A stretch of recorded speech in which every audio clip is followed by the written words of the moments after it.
Welcome back to the weekly news roundup. These are recorded live Fridays, 9 p.m. Eastern Standard Time. Before we get into the news, I'd like you to comment down below. I am considering stopping doing these edited versions of the news and just keeping the live version up with timestamps. If that would be better, let me know. If that would be worse, let me know. In other words, let me know, should we just keep the live one up there with timestamps? Or should we go ahead and keep redoing these edited down versions, which really is just editing out the comments. With that, guys, let's go ahead and jump right on into the news. All right, first up, we are actually going to Not the Bee because we have a wonderful data collection story. Apparently, according to Not the Bee, the entire student loan forgiveness, we'll call it a scam because everybody knew it wasn't constitutional. Nancy Pelosi said last year, the president can't just unilaterally forgive student loan debt. Here comes dementia Biden, dementia patient in chief, which translates, I'm going to forgive student loans. And then, of course, the courts come out and say, that's not constitutional. And they say, we're going to challenge this in court. And it's probably going to be deemed unconstitutional because if you have not been keeping track, almost everything this administration has been struck down for being non-constitutional. Literally. I mean, a few little things have passed here and there that have not been struck down by the courts. But this one, yet another one, apparently what happened is they did all this thing. Of course, they announced it just in time for people to get the mail-in votes in. And then as other political pundits have suggested, right after the election, it's going to be deemed unconstitutional, which it was deemed unconstitutional. But in the meantime, the government got access to tons and tons and tons of people's emails who have student loans that are like, I want a handout. I want a handout, Big Daddy. I want a handout, Big Daddy. And all you people who are intelligent, who didn't spend $90,000 getting a women's studies degree, who went directly into the workforce, you're now making $50,000 a year, and the other guys ask if you like fries with that. And then they're sitting there going, we can't pay our bills. And so now you want the plumber who didn't go to college, who doesn't rack up debt, to pay for your student loan debt for the college degree that you were promised was going to make you successful and didn't do anything. And on the flip side, those of you who did go to college, you might still have student loan because you're doctors or lawyers and you're making a ton of money. You don't need student loan forgiveness, okay? So, I took out student loans and I paid them back. If you took out student loans, you should pay them back. But we're so impressionable that we didn't know what we were doing. Well, then you probably don't have the competency to chop off your genitalia either. Okay? If you can chop off your genitalia, you can decide to pay your student loans. All right, we're getting way to a dangerous spot here. If you're still around, thank you. Let's move back to this. So basically what happened is they said, here's the portal, give us all your information. And they collected everybody's email address. And then literally the White House now has everybody's email address, and then they sent out this communist manifesto. And I do believe with Not the Bee that this does sound exactly like a manifesto. From the department, from Secretary Cardona, lawsuits are preventing the U.S. Department of Education from implementing its one-time student loan debt relief program. We are holding your approved application. This email provides you with an update on the one-time student loan debt relief plan that President Biden and I announced August 24th. We reviewed your application and determined that you are eligible for loan relief under the plan. We have sent this approval on to your loan servicer. You do not need to take any further action. Unfortunately, a number of lawsuits have been filed challenging the programs which have blocked our ability to discharge your debt.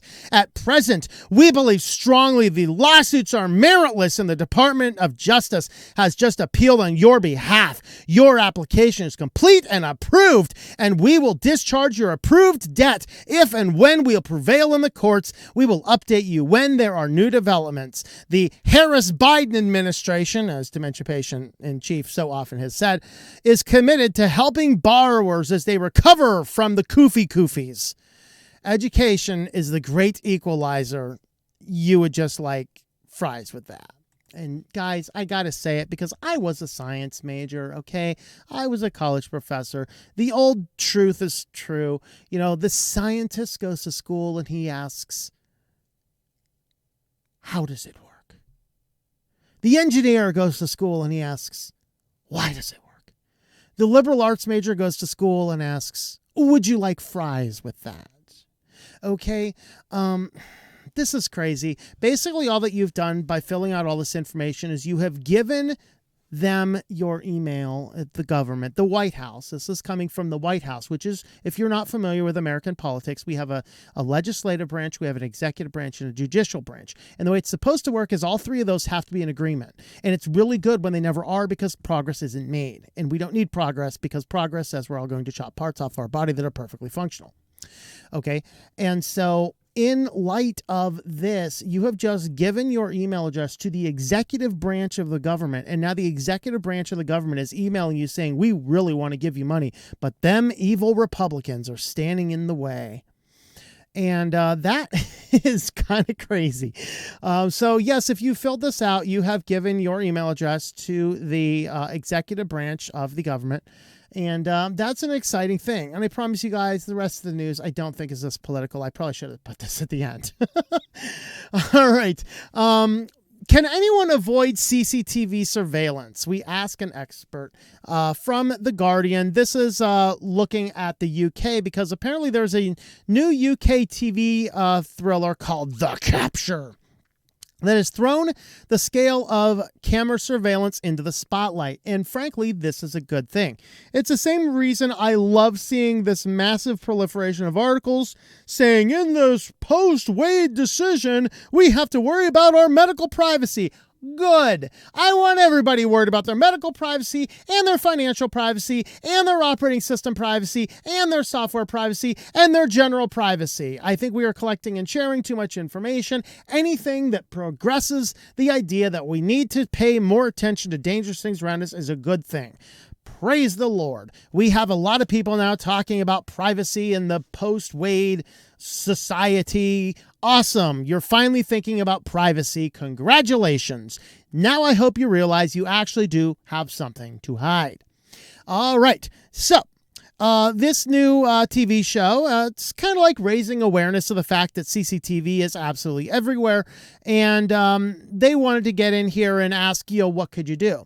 Now, this is interesting. There's a couple of new programs. I haven't seen them before. Maybe you have documentaries called I think it's called Film Rise, I think. They're releasing a lot of kind of newer true crime stories. I love watching some of those true crime stories. A lot of them are still really old. I mean, I'll be watching some of the A&E true crime stuff and, cold cases and stuff. There's some murder happened in the 1990s and they finally solved the case. That's totally awesome. But I'm watching some of the cases recently, which literally have been going on as recently as 2019. I just watched a case today of a guy up in Washington who was stalking his ex-wife. And the judge says, well, this guy's not going to do anything. Lets him out. Of course, he goes in and blows her away. In response to all this, they do finally pass a law in Washington that is just passed in 2020 that if you are exhibiting certain behaviors as a domestic violence partner, you're going to you can meander around society, but you have a tracker, and then the people you're stalking have access to an app. And if your tracker pings within a certain amount of your app, you get an immediate notification and a button to alert authorities. And that's interesting.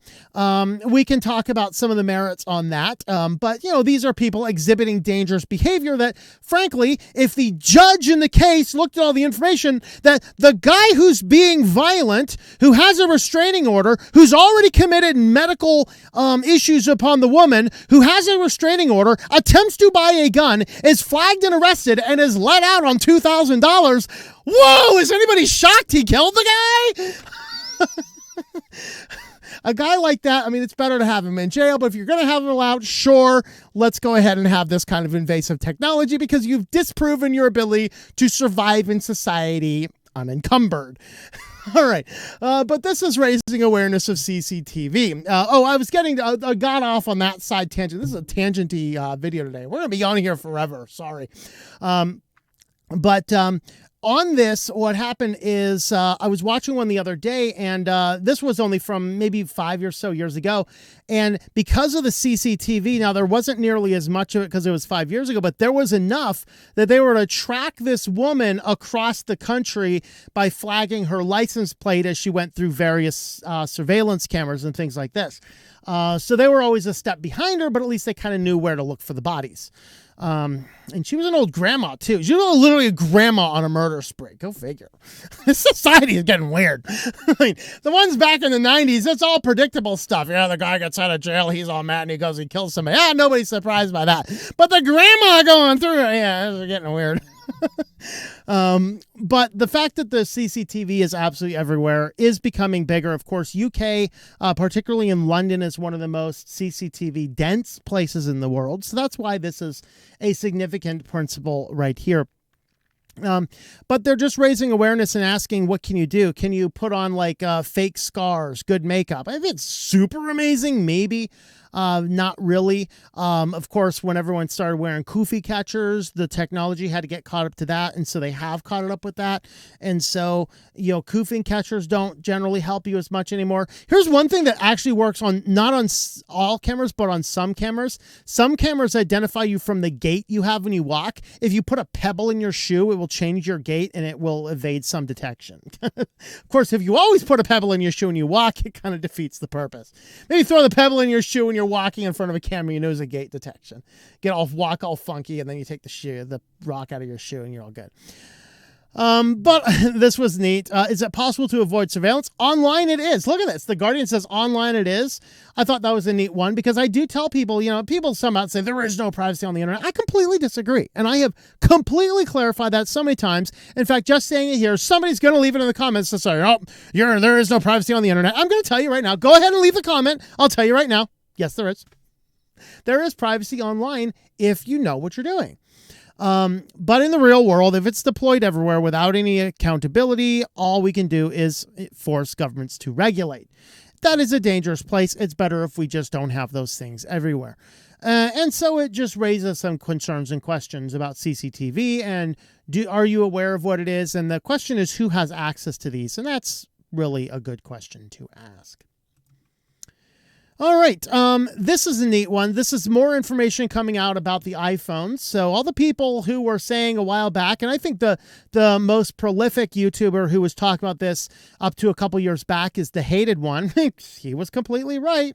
And I am proud to say, hey, I was always skeptical of Apple. I never sat back and said, oh, they're the best privacy options. I have said if you're not going to mod your phone, Apple's better than Android. That is true, and I think that is still true. But with the latest update that just rolled out, the analytics data that Apple collects that is anonymized data carries with it this ID called the DSID. The DSID is explicitly tied to your iTunes account or your iCloud account. What is the Apple account called? Is it an iCloud? Let's call it the iApple account. I don't know what it is. I don't use this crap. Nextcloud, all the way. Nextcloud. Let's go, guys. Use Nextcloud. All right.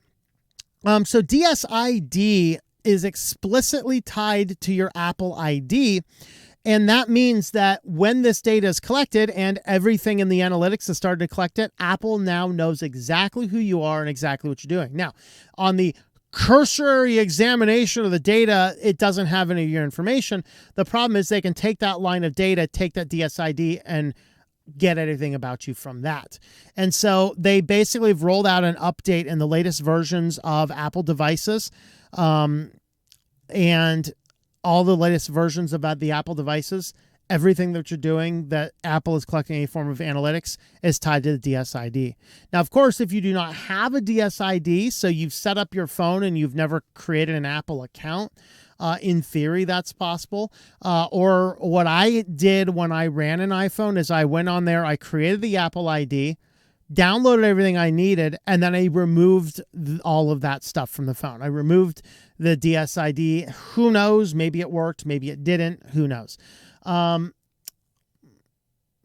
like I never fixed the banners for the things there. We're going to go ahead and fix those before the next one. I forgot to fix the banners for the things today. I totally forgot about that. All right. Anyway, so your Apple devices are no longer private. They are getting wonky. All right, and on to our final story today. The tax filing websites have been sending users' financial information to Facebook. Who are these? H&R Block, Tax Act, Tax Slayer. Also in the list, they didn't say it right here, but Intuit. So TurboTax was as well. This is data collection being utilized with the pixel data, and you think is the pixel data just tracking individual things, but the pixel data itself is a JavaScript thing. It's actually grabbing more information on the page. So as you're working with H&R Block, Tax Act, Tax Slayer, TurboTax, you're doing all these types of things. What's happening is as you're filling in information, all of this stuff is getting repackaged and sent to Meta as part of this so they can track you across the internet. And remember, what the tracking pixel does is it keeps tabs on every individual user. So if you are logged into a Facebook account, it ties it directly to you. If you're not, it goes into the ghost profile of who they think you are. And of course, with them tracking around enough stuff, unless you're doing things like I've mentioned where you're blocking Meta and Facebook and TikTok tracking pixels, unless you're blocking those, you're going to get caught up in this. And so what they did here is I think it's over here, is the data on a GitHub page. And the data on the GitHub page is actually going through and showing the results, H&R Block, Intuit, TurboTax, Tax Act, Tax Slayer. So these guys here are various screenshots to the data showing the usernames and whatnot is being tied into the tracking pixels. So here's your sign-in account. And if you go down to see the data, this is the tracking pixels. So now what they did is they sorted this data by Facebook. This is the one they're showing you. Which is showing you that this is tying your individual information to TurboTax. Here's the page ID. Here's what the button is doing. Here's the last access on this device. Here's the conforming the things. This is the screen width. This is the screen height. So this information down here is your fingerprinting for your browser, screen height, screen width. This is the version of your browser, what release. The names, I'm not sure what some of this stuff is over here, but basically this is a lot of that fingerprinting data. Now, all of these are Facebook trackers of some form or another. And so that is, you can go on, have a look at this article and click down through the GitHub repository there, and you can go ahead and see that data. Well, with that being said, we do have affiliates, and today we are highlighting Pro Writing Aid, tlm.li/PWA. This is going to get you access to Pro Writing Aid, which is a AI grammar checker. And this is very similar to Grammarly, except with Grammarly, they have at one point in time collected all of your information and used it for their sales or whatever else. This one here has never done that, so you can get 50% off a lifetime. Here's the monthly billing. You can get it for $20 a month. So if you're doing your book for November and you're like, okay, I got to get this thing edited now, you might spend $20, buy a month of this. This is what I've been running my books through this now before I get out there. And then you can get the monthly. If you are getting the yearly, you can get it $96 for the whole year, or a one-time lifetime payment. tlm.li/PWA will support the channel and get you these coupon code discounts. With that, let's head on over to security news. All right, so first up in security, we have a ransomware that is going to steal your Discord account and encrypt all your files. Yay! How exciting. This is AXLocker. And how it's being passed isn't entirely known. Right now, it's like no word on the distribution method. They have at the very bottom of the article, phishing emails, fake landing pages, social engineering, things like that.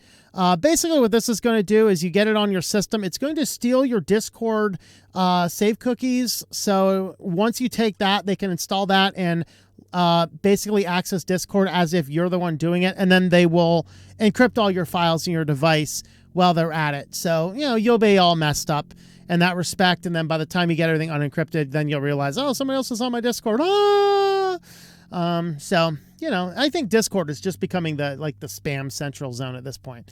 Kind of getting weird. Anyway. Microsoft Defender protects Mac and Linux from malicious websites. That's right. Microsoft now has Defender for Linux and Mac. Now, this is not like Windows Defender or Linux Edition, Windows Defender Mac Edition. What these are is actually for for your security endpoints. So if you're running a Windows server for your backend infrastructure, you have Windows Defender.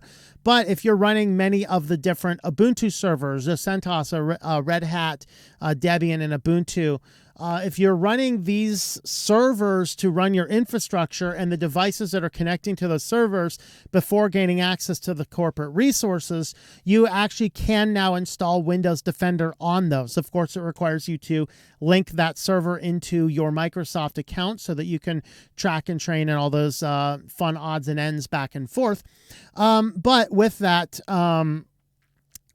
you can actually get in there and see all of the things, run your scanner. Now, why would you want to do that? Well, even if you're running Linux, a Windows malware will not infect your system, but it will not instantly fall apart and die on your system either. You could still distribute Windows malware utilizing a Linux system if you don't have a system in place. This is why many of your Linux web servers will run something like a ClamAV in the background, which will find and remove malware as it sees it on the Linux server, but the computer itself is not necessarily going to be as attached to it. Now, where this does come in play is the amount of malware that is starting to target Windows device, or Linux devices, is increasing in severity, and so we have to be aware of that. And so with that, I'm on the wrong screen. This is a bad day today. With that, installing this on your endpoint server will actually have some usefulness if you want to, tie your stuff into Windows. All right, and our final one is Chinese hackers are using Google Drive in addition to Dropbox and a few other reputable places in order to drop malware onto your devices. And with dropping malware onto your devices, then they are going to then what they're going to do here is they're going to distribute this on. Now, why are they using this? They're using it because these devices, these services are so, quote, high reputation, the guard goes down on what's distributed on them. So Google's like, we're Google. We're not doing anything bad. Of course, when everybody and their brother can upload whatever they want to it, yeah, you better believe bad things are going to show up on your Google. And so they're basically letting down their guard because, oh, that's not bad. It's coming from Google. Somebody needs to let somebody out there in the world knows that Google actually doesn't scan for malware. Ask Android, who's pushing a whole ton of malware on devices, probably in their new auto suggesting, hey, this new app is doing something amazing. You should install it. And then we're going to get an article about hundreds of thousands of cases of malware were added on by Google suggestions. That's exciting. That's a story we talked about last week. But anyway, that's what's going on. They're using a threat model, basically either distributing an executable file, doing phishing, whatever else that's causing the executable to load. And then it's side loading an extra DLL, renames the system, creates the backdoor, and distributes the information through Google Docs, Dropbox, or things like that. And so, these are some interesting times when Google is being used to spread malware, but it doesn't even know the difference. Anyway, well, if you'd like to help support the channel, we do have a Patreon page, patreon.com/TOMM. You can jump on over there, help support the channel. They finally rolled out that new look. That's exciting. They've been telling me to change my banner for a while. I ignored it. But anyway, you can head on over there, patreon.com/TOMM. You can join us on over there. Thanks for watching, and we will see you next time. Thank you for watching this video from Switched to Linux. This channel would not be possible without the backing of the program supporters scrolling on the screen now. You can be a supporter at Patreon at patreon.com/TOMM or at thinklifemedia.com. I also want to thank the open source community who creates such excellent software that makes producing this show possible. Please remember to support your software communities. Thank you, and I hope that you enjoy switching to Linux.